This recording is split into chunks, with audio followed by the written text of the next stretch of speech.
Hey YouTube, it's August 11th and this is my Garden Update 2 video for my gardening season of 2013. So here's the progress of my Virginia Gold tobacco.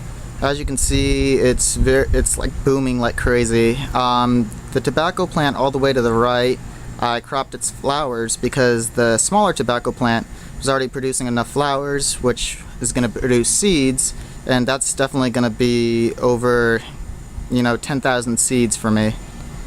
I hope this video is HD quality enough for you to see the mass amounts of red aphids I have on my tobacco plants, but they are just taking over. As you can see here, the tobacco plant that I cropped the flowers off of started growing the flowers back, and this is what I was explaining to you and why big tobacco needs pesticides and chemical fertilizers.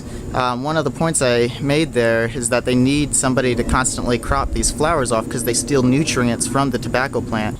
Hey, so here you can see some of the Virginia Gold tobacco flowers. They're white and pink, and when they shrivel up and die, they get brown.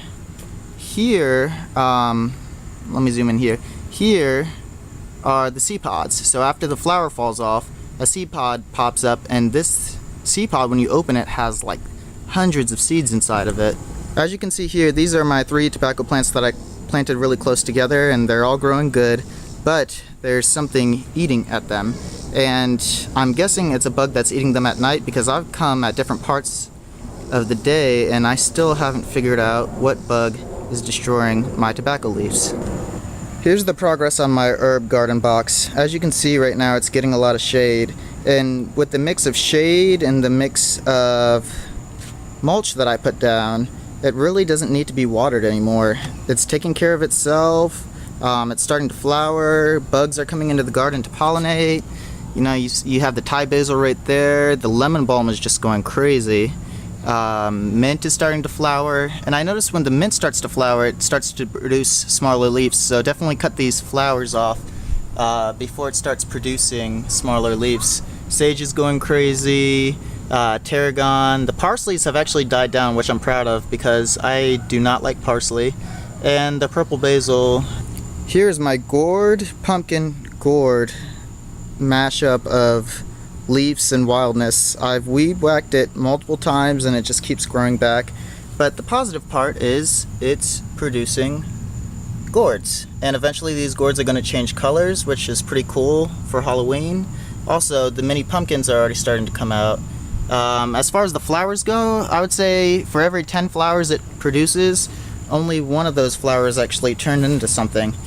Here you can see a mini pumpkin, a gourd is starting to form there, and areas where I've weed whacked it. So here are the tomato plants that last video I said were Roma tomato plants. Turns out that they're cherry tomato plants, so hooray for me for not taking care of it.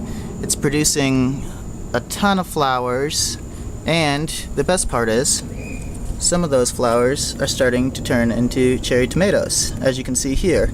So for a plant that I neglect and hardly ever water, it's doing pretty good. Here's the progress of the okra. The okra is definitely starting to get bigger and it's starting to branch out more, which it should be doing. And if you see here, I got a big fat one. Now, something that I've noticed with okra you grow yourself compared to the okra you grow at the store is, one, when you boil it, you have to boil it for a lot longer, and two, it feels like there's wood chips in it. You can't get it completely soft, and I'm not sure if it's because I leave it on the vine too long or if it has to do with the type of okra strand it is, or if it's just me not cooking it long enough. One of the final things I wanted to share was my progress with my sunflowers. These are sunflowers that get half light, half shade, and they are doing great. As you can see, they're 2 different strands. This is a yellow sunflower. These ones are burgundy, and over time they turn yellow, but their petals fall off before they turn yellow. As you can see here, some of the petals are already falling off. These sunflower plants are amazing at attracting bees, and they're amazing at attracting finches. The finches love to land on them, especially the big yellow ones. and they love to eat the seeds.